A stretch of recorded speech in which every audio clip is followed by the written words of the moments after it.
Hello everyone. आज का जो आपका चैप्टर है उसका नाम है सेल्फ मैनेजमेंट।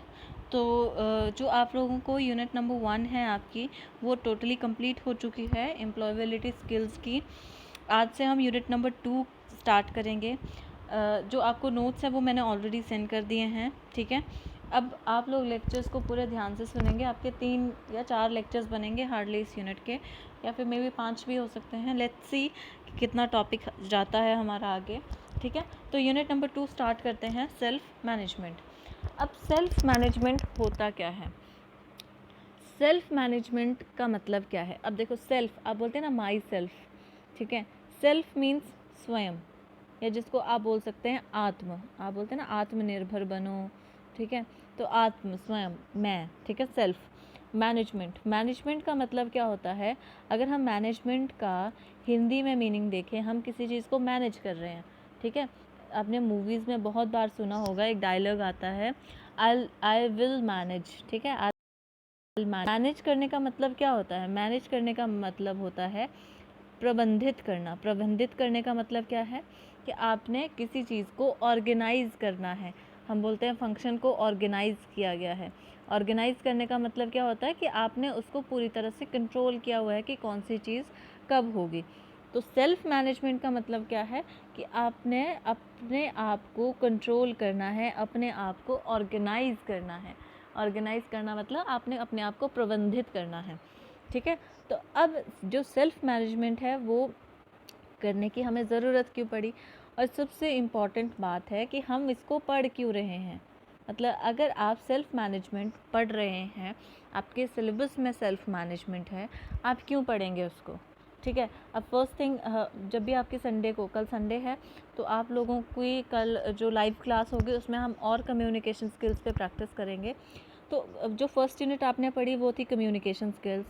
वो क्यों पढ़ रहे हैं? क्योंकि आप लोगों को जो बात करने का एक पर्टिकुलर तरीका होता है, क्योंकि बोलना सबको आता है, शब्द सबको आते हैं, बट उन शब्दों को किस तरह से हमने अरेंज करना है, वो होती है हमारी कम्युनिकेशन स्किल्स। इसीलिए जो दो लोग जब बोलते हैं तो उनमें फ़र्क नज़र आता है, क्योंकि दोनों की अलग अलग कम्युनिकेशन स्किल्स होती हैं।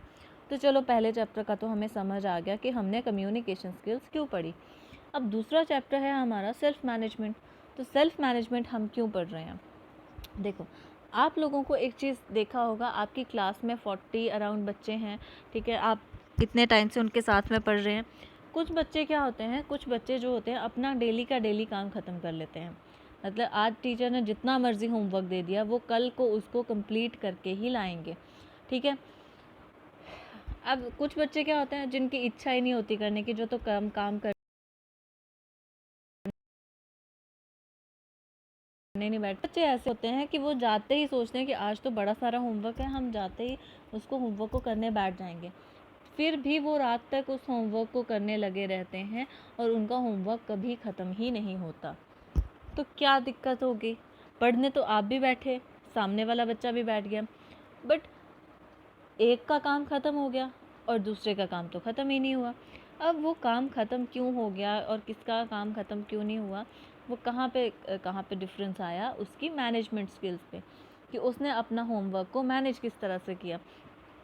अब आपके डिफरेंट सब्जेक्ट्स होते हैं। सब्जेक्ट्स एज इन सब्जेक्ट कैसे? जैसे आपका एक सब्जेक्ट है, मान लिया मैथ्स है, आपका एक सब्जेक्ट है इंग्लिश है, एक सब्जेक्ट है साइंस, ठीक है। 3 सब्जेक्ट्स ले लेते हैं, ठीक है।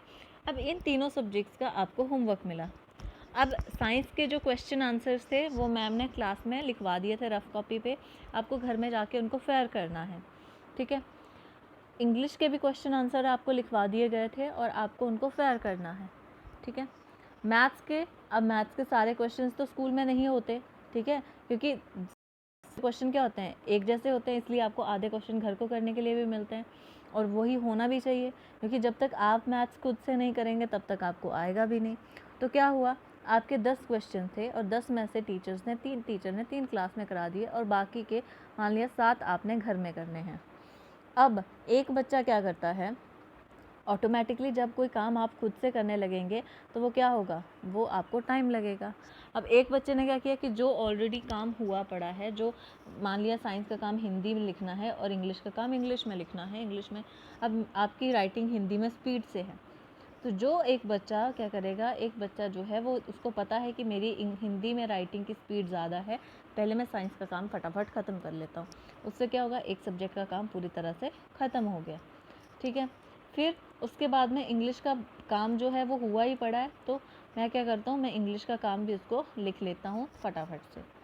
अब बाद में क्या बच गया, मैथ्स के जो 3 क्वेश्चन है वो सर ने करवाए हैं, वो मैं फाइनली उनको फेयर कॉपी में पहले लिख लूँ और बात करता हूँ। इससे क्या हुआ, आपके तीनों सब्जेक्ट के काम ख़त्म हो जाएंगे। उसके अपोजिट केस में देखते हैं, आप क्या करते हैं, सबसे पहले आपने क्या किया, जाते ही आप पहले मैथ्स के क्वेश्चन लेके बैठ गए।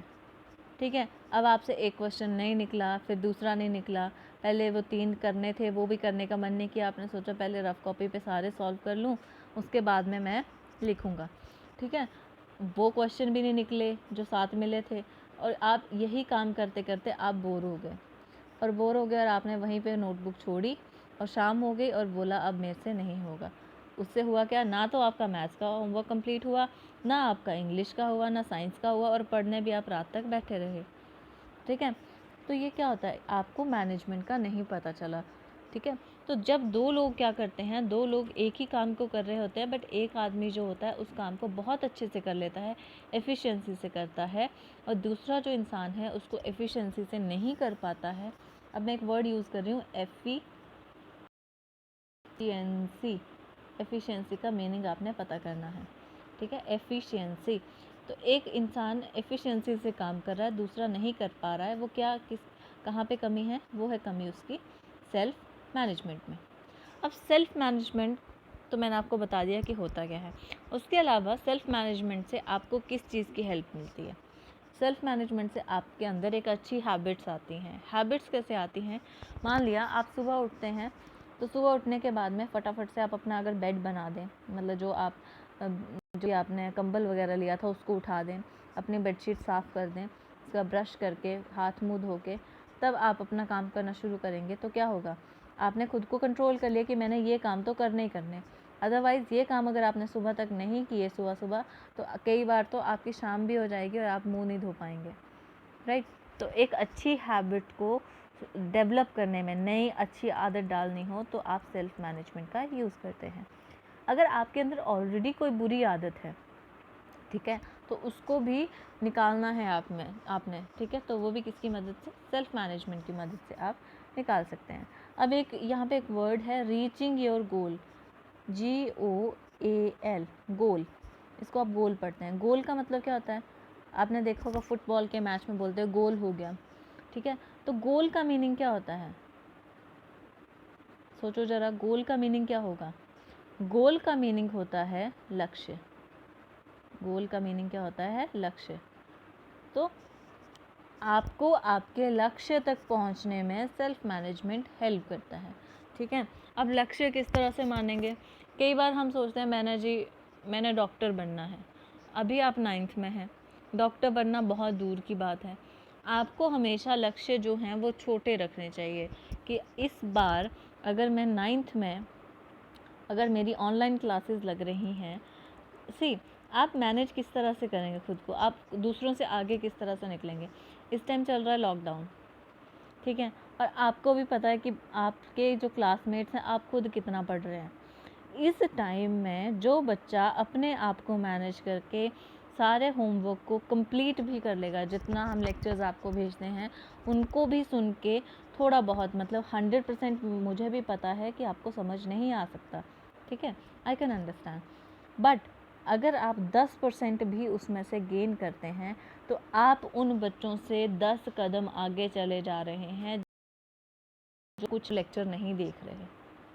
ठीक है, तो आप अपना छोटा सा एक गोल बनाइए कि इस बार मैंने आज के दिन के सारे जितने लेक्चर आते हैं मैंने देखने हैं। छोटे छोटे गोल्स बनाएंगे, छोटे छोटे लक्ष्य बनाएंगे, उनको आपको अपनी प्रोग्रेस चेक करना भी आसान हो जाएगा। ठीक है, कि आप कितना प्रोग्रेस कर रहे हैं। आज मैंने 3 लेक्चर देख लिए, 3 सब्जेक्ट के मैंने कंप्लीट किए हैं।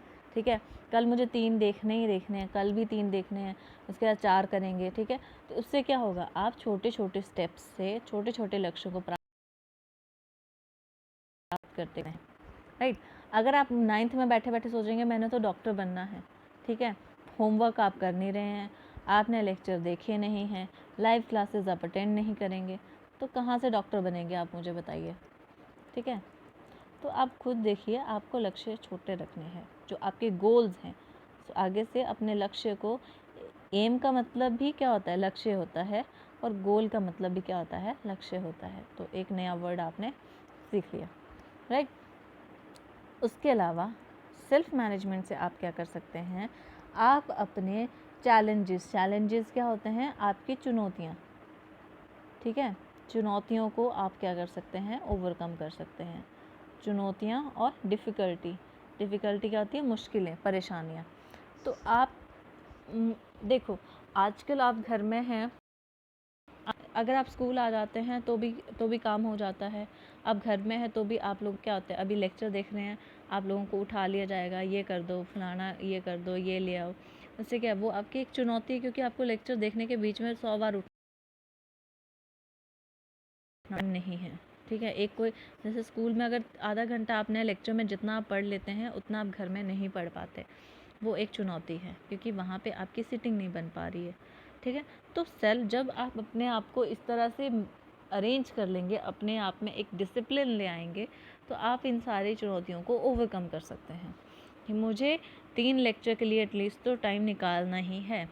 7 में से 3 जो सब्जेक्ट है वो मैं आज कर लूँगी, बाकी के 4 मैं नेक्स्ट करूँगी, फिर 3 करूँगी, फिर 4 सब्जेक्ट। इस तरह से आप क्या कर सकते हैं, अपने आप को मैनेज कर सकते हैं, राइट। उसके बाद में अब आपने खुद को मैनेज किस प्रकार करना है, क्या क्या चीज़ें आती हैं मैनेज करने में।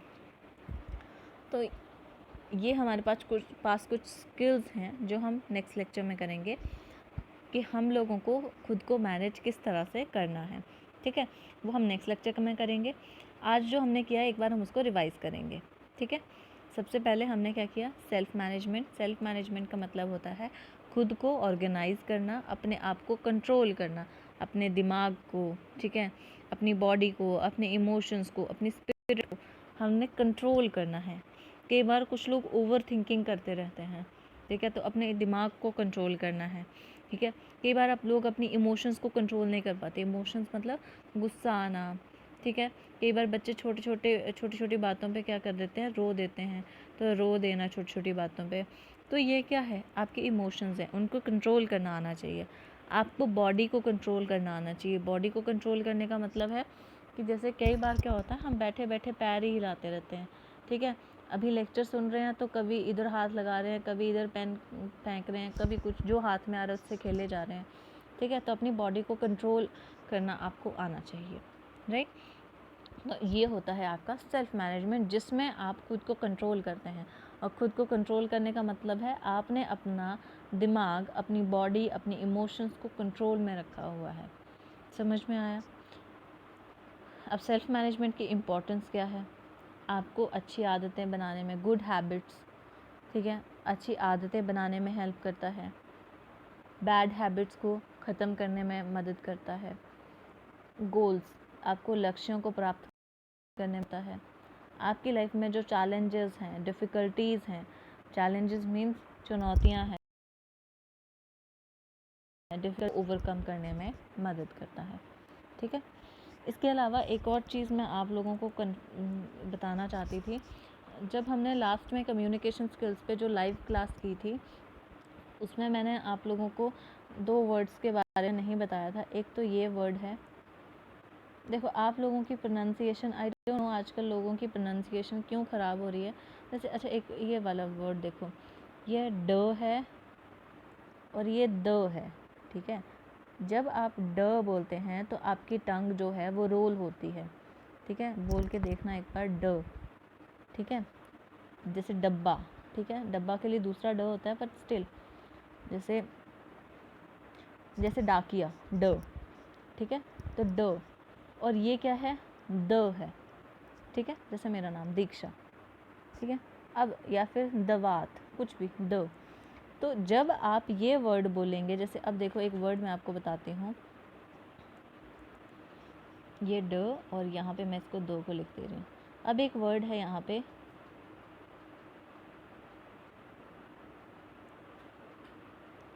दंड, ठीक है, तो इसमें द भी आ रहा है और ड भी आ रहा है, दंड। तो आप इन वर्ड्स को ऐसे बोलते हैं दंड, ये द है ये ड है। जब तक आप शब्दों में फ़र्क नहीं करेंगे तब तक आपकी जो कम्युनिकेशन है, चाहे वो हिंदी में है, चाहे वो इंग्लिश में है, चाहे वो अपनी भाषा में है, वो इम्प्रूव नहीं होगी। आपको पता होना चाहिए कौन से वर्ड को किस तरह से बोलना है। अब जैसे द बोलते हैं तो द में हमारी जो टंग है, जो हमारी जीभ है, वो दांतों को टच करती है, ठीक है, जैसे बोलो द, है ना। अब ड बोलेंगे तो दांतों को हमारी जीभ टच नहीं करती है, वो रोल हो जाती है। तो वैसे ही शब्दों को तोड़ के बोलो। आपको हिंदी में भी प्रोनाउंसिएशन में प्रॉब्लम है, ठीक है, तो ये देखो, ये वर्ड देखो, ये है दंड, ठीक है, तो द, ठीक है। तो इन दोनों वर्ड्स की प्रैक्टिस करनी है। कल मैं आपसे, जब भी लाइव क्लास होगी कल आपकी 10 बजे, तो वो हम प्रैक्टिस करेंगे, right. Thank you so much for listening, और ये लेक्चर ज़रूर देखना है और नोट्स भी ज़रूर लिखने हैं आपने। Thank you.